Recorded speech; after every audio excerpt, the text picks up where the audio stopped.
Muy buenos días, ¿me escuchan?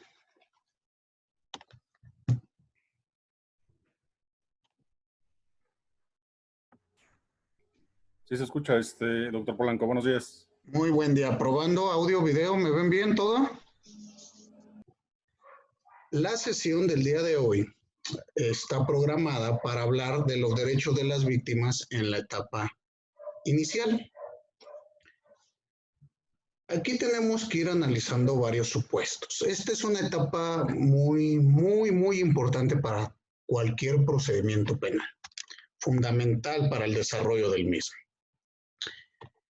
Es por ello que debemos de conocer los derechos que van a tener las víctimas, ya sea cuando sean nosotros los representemos como asesores jurídicos o cuando nos toque ser víctimas de algún delito. Es importante conocer qué derechos tenemos. Yo sé que ustedes no han escuchado que se cometa un solo delito en la Ciudad de México hace como 20 años, pero por si llegase a ocurrir, hay que conocer qué derechos tenemos. ¿Están de acuerdo?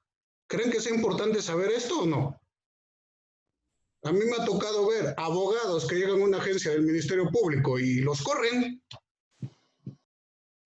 Entonces, vamos a iniciar nuestra sesión viendo estos derechos en la etapa de investigación. ¿Qué metodología vamos a emplear? Bueno, en un primer momento se va a explicar qué momentos procedimentales comprenden esta primera etapa, que es la etapa de investigación, cuáles son los presupuestos procedimentales de la misma, pero lo más importante, ¿qué derechos vamos a tener? A mí me gusta dar un enfoque más práctico. Como ustedes pudieron observar, yo les compartí el día de ayer y a los que no les haya llegado, hoy envío nuevamente el material. Les mandé algunas audiencias para que ustedes vayan checando cómo se va a defender a las víctimas en esta importante etapa. Hoy, después de la clase, les mandaré nuevo material con el enfoque práctico de lo que analicemos hoy. Hoy analizaremos dentro de los derechos que tiene esta víctima, los derechos a solicitar actos de investigación, a realizar actos de investigación y diversos, impugnar, apelar y ta. Ya les explicaré yo una serie de derechos procedimentales que va a tener la víctima. Entonces, primero delimitaremos esta figura. Hablaremos de algunas instancias. Aquí suplico de antemano una disculpa a todos mis compañeros que ya son expertos en el tema, pero vamos a tener que realizar una breve introducción respecto de las etapas procedimentales en materia penal, porque no todos nuestros compañeros son penalistas de hueso colorado. Tenemos compañeros del área civil, del área ambiental, del área familiar, de otras carreras, como ustedes escucharon el día de ayer. El curso ha tenido un interés hasta en diversas facultades. Entonces, por ello, de antemano suplico una disculpa si en algún momento llega a parecer básica la explicación, pero prometo que iremos desarrollándolo hasta el aspecto funcional del derecho procedimental, que es a lo que va enfocado nuestro temario. ¿Cómo está diseñada la sesión del día de hoy? En un inicio, la doctora Erika Bardales nos va a ilustrar con los derechos que tienen las víctimas, desde un enfoque de la Ley General de Víctimas y Código Nacional de Procedimientos Penales, en esta etapa inicial. Aproximadamente, bueno, el tiempo que ella considere desarrollarlo. Después explicaré yo los derechos que se tienen en la etapa, o mejor dicho, en la audiencia inicial, para después hablar un poquito de la investigación complementaria y por último hablar de los medios de impugnación ordinarios en esta etapa de investigación. En este último momento de nuestra sesión, los medios ordinarios, ahí les platicaré un poco de una teoría de los medios de impugnación para aplicarla a la materia procedimental penal. Entonces, este es el esquema que vamos a manejar el día de hoy y nuevamente me reitero a sus órdenes y espero que sea una sesión muy agradable. Sin más, le doy el uso de la voz a la doctora Erika para que nos haga favor de comenzar el día de hoy con nuestro curso. Muy buenos días, doctora Erika, bienvenida. Está apagado tu micrófono. Está apagado su micrófono, doctora. Listo. Ya. Muchísimas gracias. Buenos días a todos. Ándale, así yo creo que nos vemos juntos. Vale, vamos a iniciar el día de hoy. Y el día de hoy justamente vamos a ver cómo funciona el tema de los derechos de las víctimas, pero es importante en este momento, les voy a compartir mi pizarrón electrónico con la finalidad de que podamos ir teniendo lo mismo. Denme oportunidad aquí. Listo, ya todos estamos en el pizarrón electrónico, ¿no? Bien, para poder empezar o para poder comenzar, digámoslo de esta manera, el tema de las víctimas en el sistema penal acusatorio, primero tendríamos que observar este ejercicio que les voy a poner, que es cómo funciona el modelo integral de víctimas en un sistema penal acusatorio. Respecto de cómo funciona este modelo, es importante que observen que tenemos 4 principales momentos en el cual la víctima va a funcionar en este sistema de justicia penal. El primer momento se le conoce al tema, déjenme traerme mi brocha, aquí está, con X, aquí, es el tema de la víctima en situación. ¿Qué nos significa la víctima en situación? Esta víctima en situación tiene un fundamento con el artículo 20, apartado C, fracciones 1 y 3 de la Constitución, y va a implicarnos derechos como la atención médica, psicológica y asesoría jurídica, digámoslo así, emergente o principal. Esta víctima en situación, pensemos que cualquier persona puede decir que es víctima. Eso es muy importante, porque solo tienes la situación de víctima una vez que te han lesionado algún bien jurídicamente tutelado, o bien tú crees que eres víctima en algún hecho. ¿Qué significa en esta parte de víctima en situación? Se llama principio de buena fe. Si alguien llega y le dice, por ejemplo, a la doctora Alma Sánchez, que está en su oficina en la UNAM, llega y le dice, doctora, es que soy víctima, en este momento me acaban de acosar allá afuera o acaban de violarme, y llego corriendo a su oficina. La doctora Alma es una autoridad, y entonces ella tendría primero, en cualquier circunstancia, que creer lo que yo le estoy diciendo. Me va a creer. Y en ese momento va a decir, a ver, cálmate, Erika, relájate, te voy a ayudar, vamos a ver qué podemos hacer. E inmediatamente va a pedir atención médica de la propia facultad o de la UNAM. Va a canalizarme, por lo menos con auxilio UNAM, para que me den una asesoría inmediata, una atención inmediata. Ella no se va a poner a pensar si verdaderamente estoy diciendo la verdad, si sí soy víctima, si efectivamente me han violado. Ella como autoridad, por eso la puse a ella en este ejemplo, como autoridad tendría que creerme. Y eso pasa o debería pasar en todas las instituciones. Esta parte de la creencia o del principio de buena fe, pensemos en un caso de un ministerio público, pues tiene que creerme. Y al momento de creerme, si llego con él o a una comisión ejecutiva o a cualquier otra autoridad, lo primero que va a pasar es inmediatamente atención médica, atención psicológica para estabilizar a esta persona, y dentro de la asesoría jurídica, una vez que está atendida médica y psicológicamente en un estado de atención, entonces es que vamos a decir, a ver, ahora sí dime, ¿qué te pasó? No, bueno, es que me violaron. Pensemos que llegaron a la Comisión Ejecutiva Federal. Esto me pasaba mucho, ¿no? Me violaron, me robaron, etcétera. ¿Dónde pasó? No, pues aquí afuera en el eje 6. Una vez que le dimos atención médica y le dimos atención psicológica, la canalizamos. ¿A dónde la canalizamos? A la autoridad que sea competente. ¿Qué autoridad es la competente? La del fuero común. Y nosotros éramos fuero federal, por ejemplo. Entonces, una vez estabilizada, la canalizábamos y teníamos en la estadística una víctima en situación.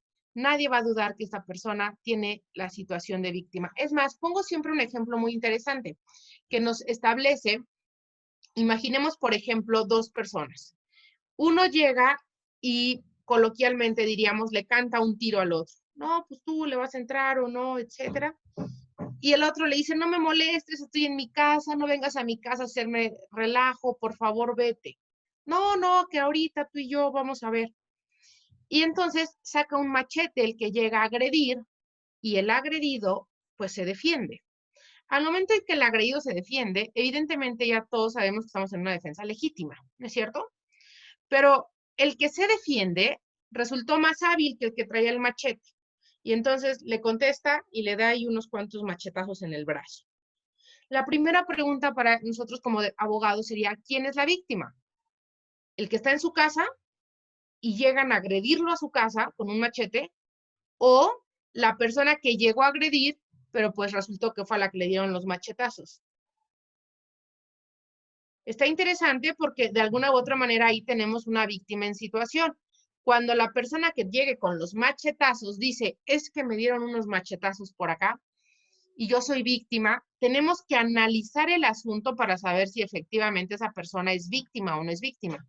Evidentemente en este caso pues está siendo el agresor y el otro actúa en defensa legítima y vamos a tener una causa de justificación desde la perspectiva de la antijuridicidad. Pero bueno, mientras llega con el brazo en cachitos, vamos a tener una víctima en situación. Por lo tanto, conforme a la Constitución, le vamos a dar atención médica, atención psicológica y una asesoría jurídica para saber si es o no un delito, si debe o no iniciar una investigación. Esta es la víctima en situación. Luego, cuando ya está estable la persona, ya sabemos que somos competentes y sabemos que es un delito, va a venir la víctima con calidad. Esta frase de víctima con calidad le hace mucho ruido a varios juristas porque dicen que es cosificación de la víctima. O sea, ya le estás poniendo la calidad de víctima. Podría ser desde el punto de vista semántico una cosificación. Sin embargo, desde el punto de vista jurídico, es un reconocimiento oponible ante terceros que le permite tener acceso a otro tipo de derechos o actividades. Me explico. Cuando hablamos de una víctima con calidad, esto lo refiere la Ley General de Víctimas y estamos hablando de que se reconoce jurídicamente que ha sido lesionada en un bien jurídico tutelado. Este reconocimiento, con fundamento en el artículo 110 de la mencionada ley, nos va a establecer que el reconocimiento lo puede dar un juez, un ministerio público, una comisión de atención a víctimas, lo puede dar derechos humanos o lo puede dar un organismo de carácter internacional. Decir, yo sé que esta persona es víctima. No sabemos quién lo cometió para estar siempre en armonía con el principio de presunción de inocencia, pero sabemos que es víctima porque le han lesionado un bien jurídicamente tutelado. De suerte que esta víctima con calidad sí tiene un fundamento y va a ser en el artículo 20, apartado C, fracciones 1, 2, 5, 6 y 7 de la Constitución. Y justo cuando ya tenemos la calidad de víctima, es que vamos a entrar a los derechos en un procedimiento penal. ¿Por qué? Porque entonces lo que vamos a tener es medidas de ayuda inmediata, asesoría jurídica y medidas de asistencia, de atención económicas y de desarrollo. Ahora voy a ver un poco qué significarán, pero esta calidad de víctima nos va a dar este reconocimiento oponible en el ámbito jurídico que nos va a permitir entonces darle una representación. Ya no solo asesorarla, vean el pizarrón. En víctima en situación solamente estoy asesorando, pero en víctima con calidad lo que hago es representar. Y cuando voy a representar, entonces ya estoy hablando del proceso penal. En ese sentido, cuando ya represento, es entonces que vamos a entrar a estos derechos en la etapa de investigación, en la etapa intermedia o en la etapa de juicio oral, ¿vale? Vamos a dar esta idea en este momento. La víctima con calidad termina cuando termina el proceso penal ordinario, ya sea en su vertiente de primera instancia o segunda instancia. Lo interesante es que quede en firme la resolución, que no vaya a estar subyúdice, sino que quede en firme. Si queda en firme la resolución, vamos a pasar al tercer nivel o tercer modo de atención a las víctimas, que es una víctima con resolución.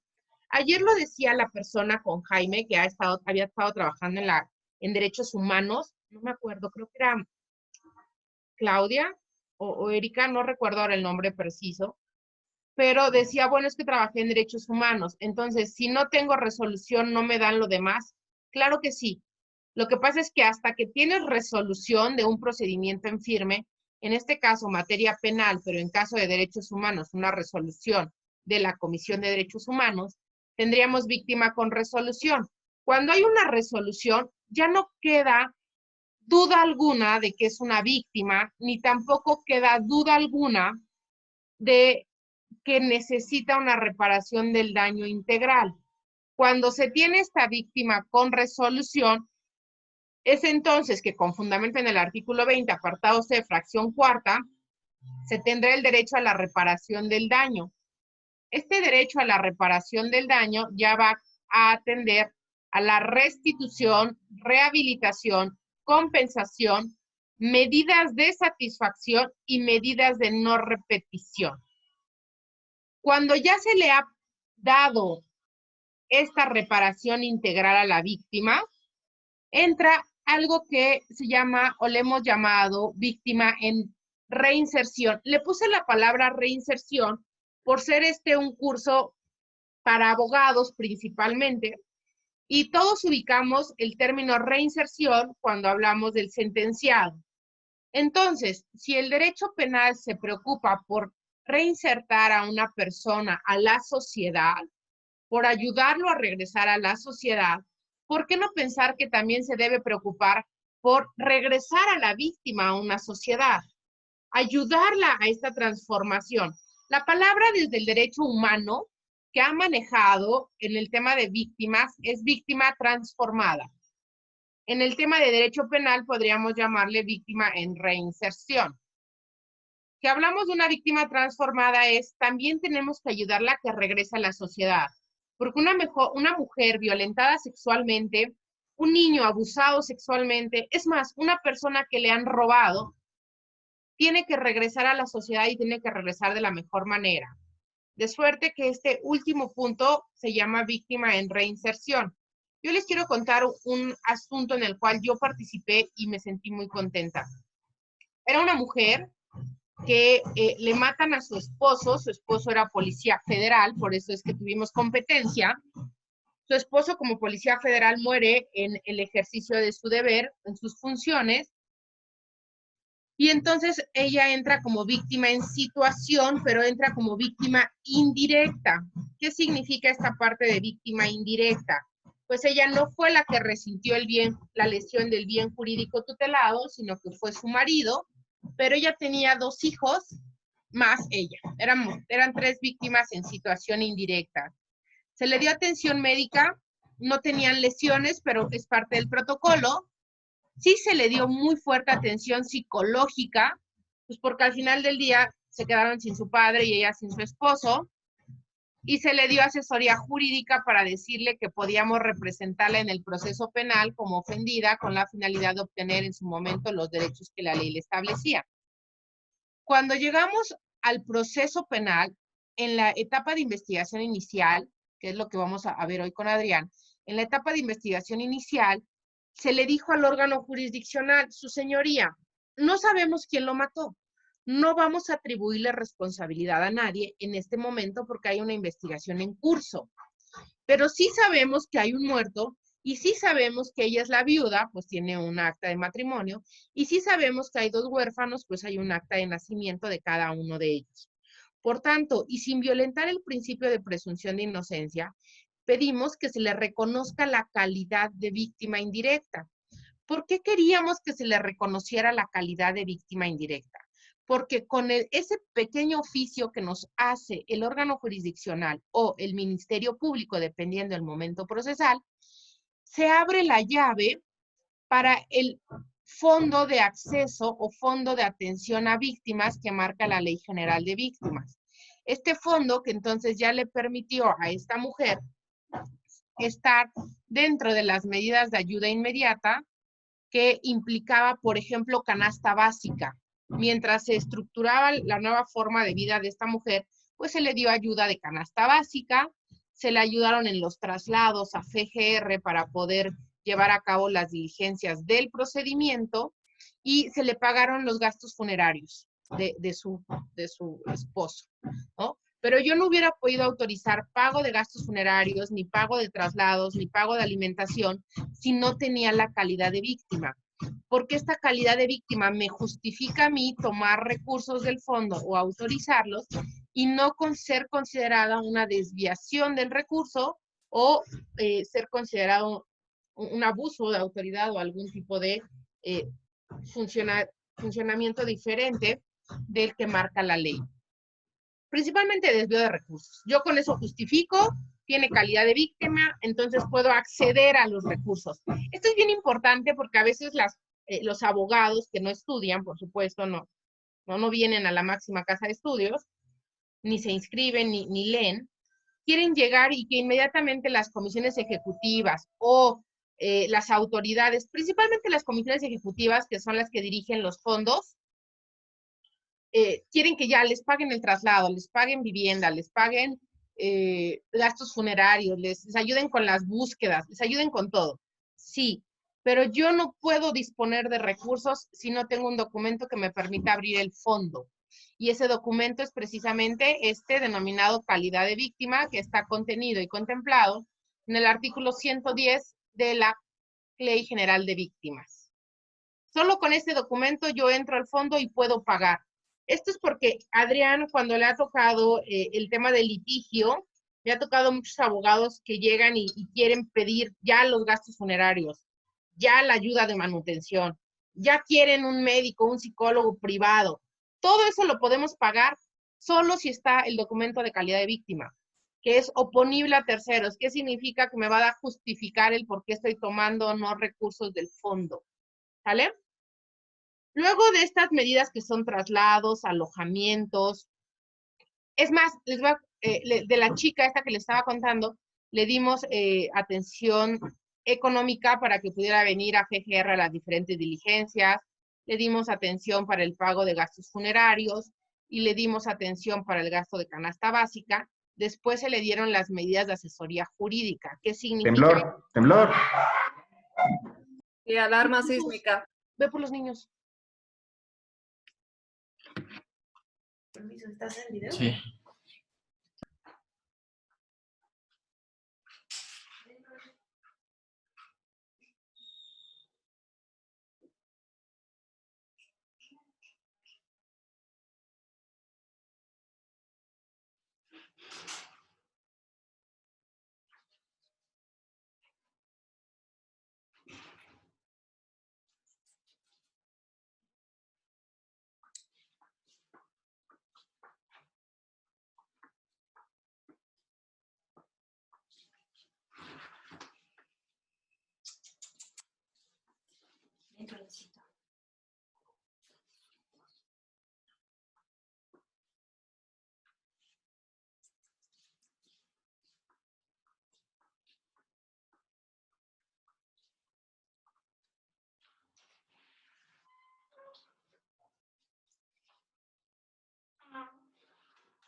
Está temblando.